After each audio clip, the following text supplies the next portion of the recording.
नमस्कार दोस्तों, फटाफट इंडिया न्यूज़ में आपका बहुत बहुत स्वागत है। फ़िलहाल मौजूद हूँ जर्मनी में। जर्मनी ऐसा देश जो खूबसूरत भी है और यहाँ पर लोग आते हैं हमारे देश से पैसा कमाने के लिए। तो आज यहाँ के काफ़ी सारे टॉपिक्स पे मैं बात करने वाला हूँ। एक छोटा सा ब्रीफ देने वाला हूँ। लगभग सभी टॉपिक कवर करने की कोशिश करूँगा कि यहाँ कैसा है, आना चाहिए कि नहीं आना चाहिए, और लोग कैसे हैं, रोज़गार क्या क्या हो सकते हैं, मौसम कैसा रहता है और किन लोगों के लिए अच्छा है, किन लोगों के लिए बुरा है, क्या क्या यहाँ पे आप मिस करेंगे, क्या क्या चीज़ें आपको मिलेंगी और क्या क्या चीज़ें आपको नहीं मिलेंगी। तो चलिए शुरू करते हैं। सबसे पहले तो मुझे यहाँ पर काफ़ी टाइम हो गया है, लगभग 7 महीने हो चुके हैं यहाँ पर। मैंने छोटी मोटी रील्स ज़रूर बनाई हैं, लेकिन कंप्लीट वीडियो आज मैं लेकर आया हूँ।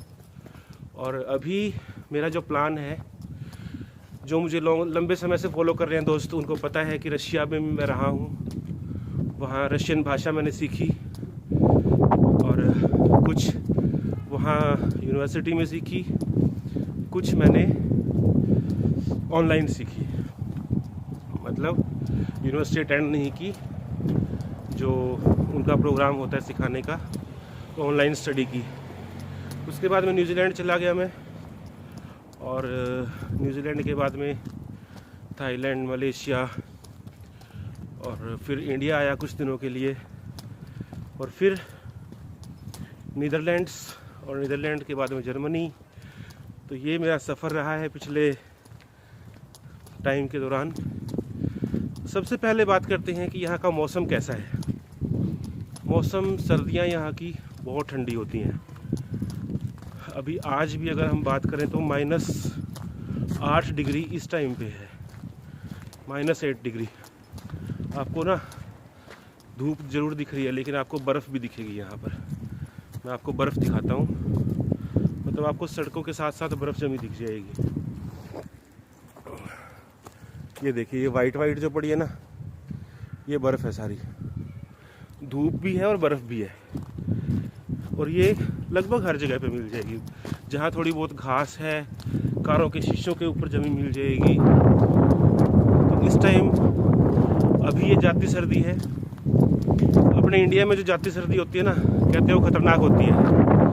क्यों? क्योंकि बीमार हुए बिना नहीं रह सकते, बीमार होने के चांसेस ज़्यादा रहते हैं। यहाँ पे ऐसा नहीं है, क्योंकि इंडिया में हवा के अंदर नमी बहुत ज़्यादा होती है। एक बड़ा कारण ये है, यहाँ पे हवा में नमी नहीं मिलेगी आपको। यहाँ पे ठंडा ज़्यादा मौसम होता है, इसलिए जो हवा की नमी है ना, वो बर्फ़ बन के नीचे आ जाती है, तो हवा बिल्कुल क्लीन मिलेगी। और एक बड़ा फ़र्क ये है दोस्तों कि इंडिया में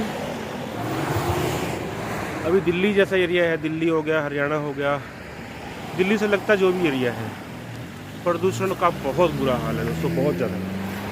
यहाँ पे इतना कुछ नहीं है, बिल्कुल साफ़ हवा, एकदम नीट एंड क्लीन, जिसको कह सकते हैं बेस्ट। अगर यहाँ पे आप मान लो दिल्ली जैसा अगर पोल्यूशन हो जाए ना, तो ये लोग इमरजेंसी डिक्लेयर कर देंगे 1 मिनट में। मतलब उन लोगों को, जो लोग वहाँ रह रहे हैं ना, पूरा शहर खाली करवा देंगे। इतना ये लोग केयर करते हैं अपने देश की, अपने लोगों की।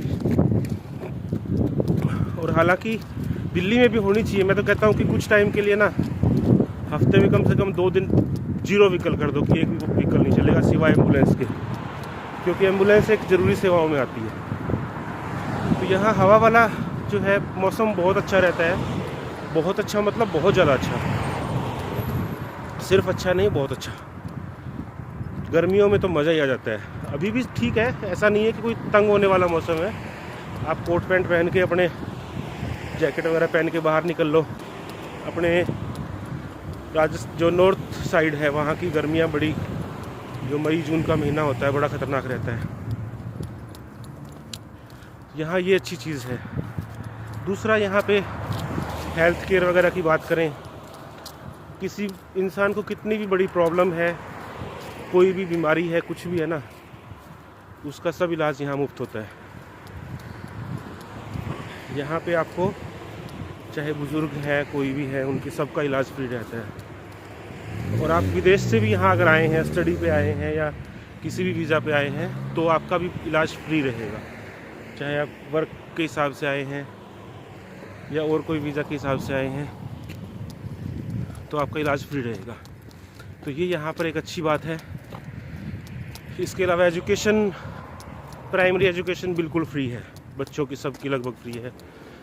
कुछ प्राइवेट स्कूल अगर हो सकते हैं जो फीस लेते हो, बाकी लगभग सब में फ्री है। इसके अलावा आप हायर एजुकेशन कर रहे हैं गवर्नमेंट इंस्टीट्यूट से, किसी से भी, वो भी फ्री रहता है। प्राइवेट से कर रहे हैं तो उसका पैसा देना पड़ेगा। तो ये एक फ़र्क है।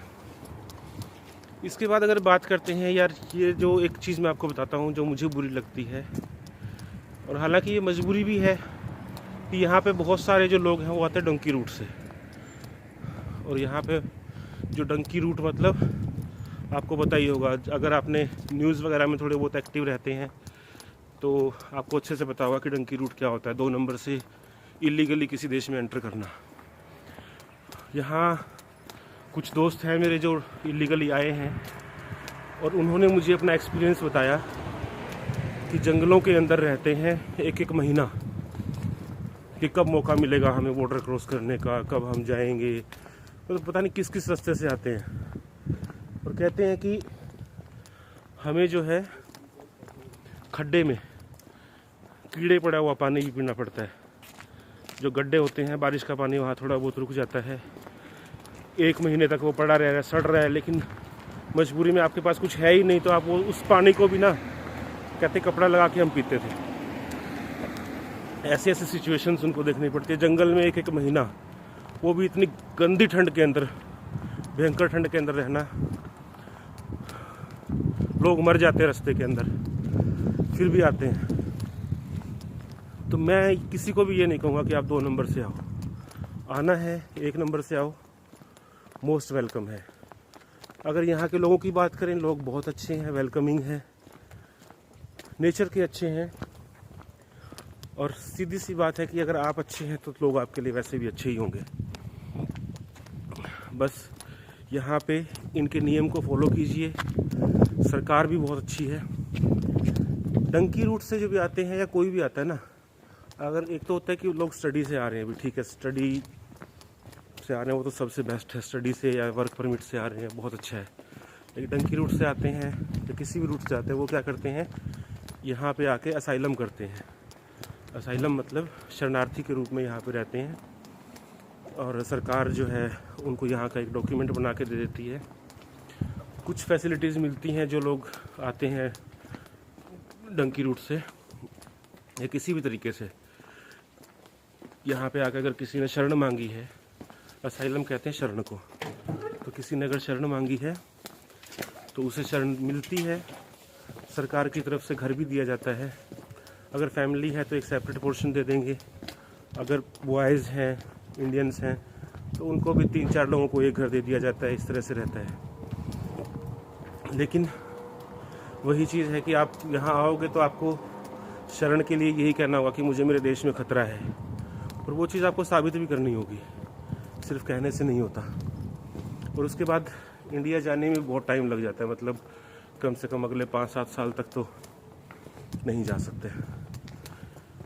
उसके बाद में आप जा सकते हैं, तरीके होते हैं, बट स्टार्टिंग में तो नहीं जा सकते। अच्छा, ये मैं बात करता हूँ डंकी रूट से जो आ रहे हैं उनके लिए बता रहा हूँ मैं, वो कैसे करते हैं। और वो आते हैं कि भी ठीक है, घर के अंदर कोई रोज़गार नहीं है, कुछ नहीं है, उसके लिए अपनी जान को दांव पे लगाते हैं। तो ये बहुत ही खतरनाक है। ये देखिए, यहाँ पे इस तरह से ट्रैम चलती है शहर के अंदर ही, और ये कोई बहुत बड़ा शहर नहीं है, लोकल सिटी की ट्रैम है ये, शहर की शहर में चलती है। इस तरह से दुकानों के आगे सिंबॉलिक बनाए होते हैं कि किस चीज़ की दुकान है। अब इस बच्चे ने अगर स्पोर्ट्स ले रखा है तो इसका मतलब ये स्पोर्ट्स की दुकान के आगे लगा होगा। यहाँ पे कुछ ना कुछ स्पोर्ट्स का होगा आसपास में, उस शॉप को रिप्रेजेंट करता है। तो जो लोग मैं बात कर रहा था डंकी से आते हैं, उन लोगों को नहीं आना है।